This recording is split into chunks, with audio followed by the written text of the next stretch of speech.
Good morning. I'm sitting here drinking coffee from one of my favorite holiday mugs. You can see that there is a bear,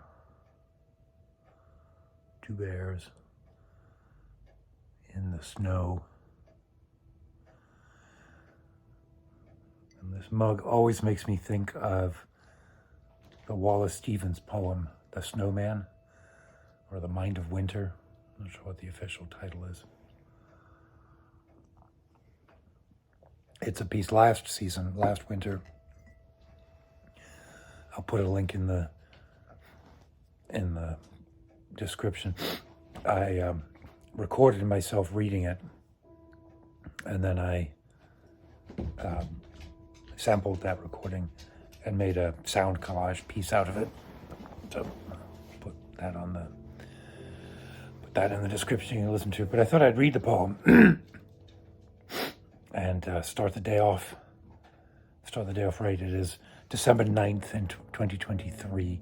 It's actually not particularly seasonal out there right now. Although it was cold last week. Yesterday it was in the high 50s. So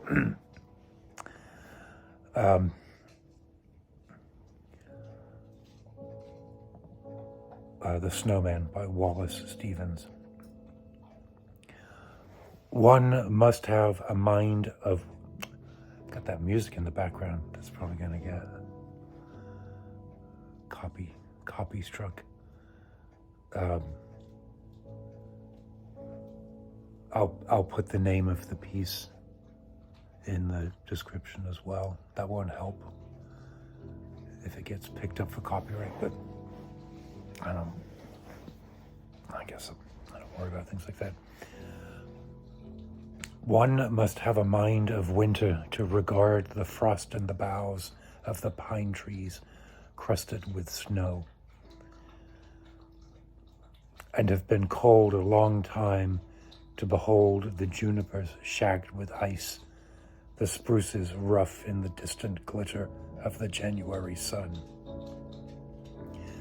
and not to think of any misery in the sound of the wind, in the sound of a few leaves, which is the sound of the land, full of the same wind that is blowing in the same bare place for the listener who listens in the snow, and nothing himself beholds nothing that is not there, and the nothing that is.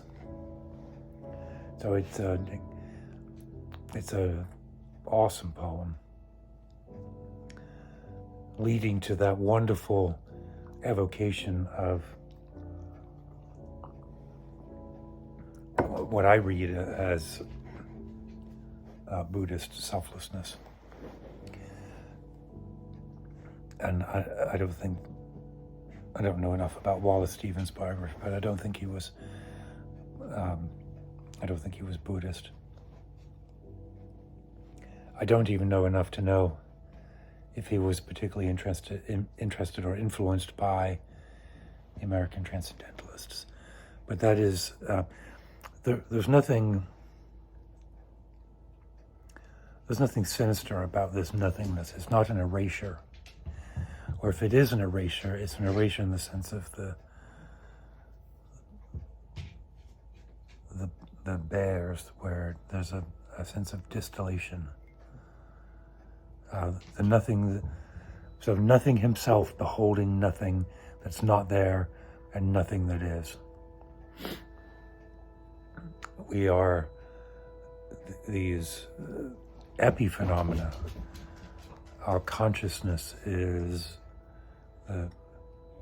in this case, the canvas, the ground upon which we hear the wind, which is the entire. So the first part of the poem are these two images: the boughs of the pine trees and the junipers shagged with ice, glittering in the January sun. So you have, it's three. You have the boughs of the pine trees, the junipers, and then the spruces rough in the distant glitter of the January sun. And that takes you to the midpoint. Right, it takes you to the first line of the third stanza. There are six 3-line stanzas. And then, having been positioned with this visual image of the trees and the ice and the sunlight, the wind is introduced. And you follow the wind through the leaves, over the land, over the bare place, to the listener who's listening in the snow and nothing himself beholds. There's been no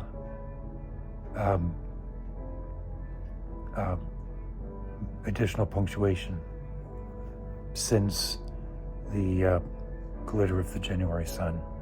Stevens isn't using periods in this piece, he uses semicolons.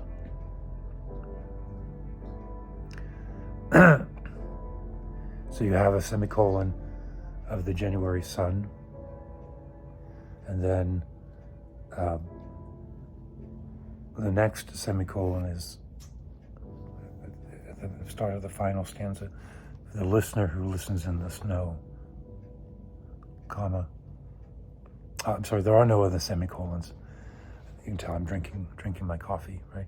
From that semicolon, which is the sort of the primary punctuation of the January sun, then it is the blowing of the wind, the sound through the leaves, through to the snow, through to the apperception of the, or the connection of the listener to the wind that is just blown without form, but shaped by the form of the land, shaped by the sound of the leaves. And so that is who the listener is. Nothing myself, yourself, other than the nothing.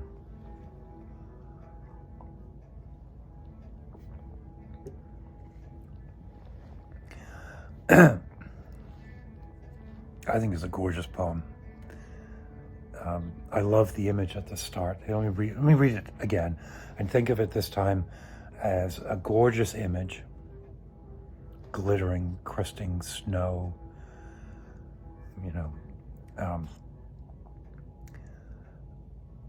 the kind of winter scene that we don't have here in Pittsburgh so much anymore. We used to have absolutely frigid winters, and I say used to. I moved here 25 years ago, not quite. No more, 30. Moved here in 1992. And it's now 2023. So I'm not saying we never will again, but we would routinely have snow by October. We would have a solid foot or feet of snow through the winter. The rivers would be frozen solid. That hasn't happened for a while, because the weather is changing. But this sort of does Stevens live in Connecticut? I have to learn a bit more about this man and his biography if I'm going to take the time to put a video out. I know he worked in a bank, and that he would leave the bank's office and walk home for lunch every day, which is very elegant and civilized. I work in a bank and never went home for lunch.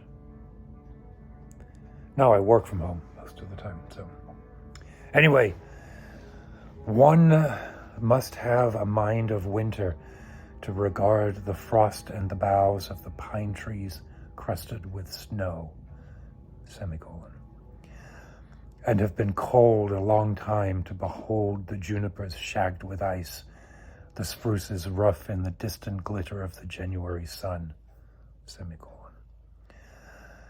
And not to think of any misery in the sound of the wind, right? So the wind, this distant, kind of harsh, cold wind is not miserable, right? Which is why I feel pretty comfortable saying that this nothingness at the end is not nothingness of existential dread. It is the nothingness that is the void of fruition.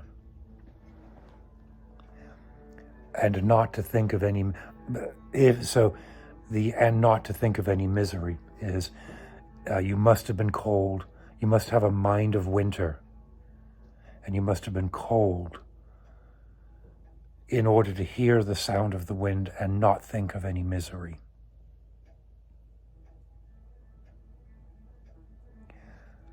In the sound of a few leaves, which is the sound of the land full of the same wind that is blowing in the same bare place for the listener who listens in the snow, and nothing himself beholds nothing that is not there and the nothing that is.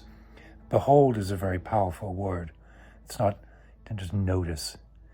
He didn't even just feel or regard. He's beholding. Anyway, let me finish my coffee and drop a comment if you have any questions or comments, right? Use the comment section for comments. I had some surgery. Everything's fine, worked very well. I will be able to continue playing piano to the level that I have been before. So.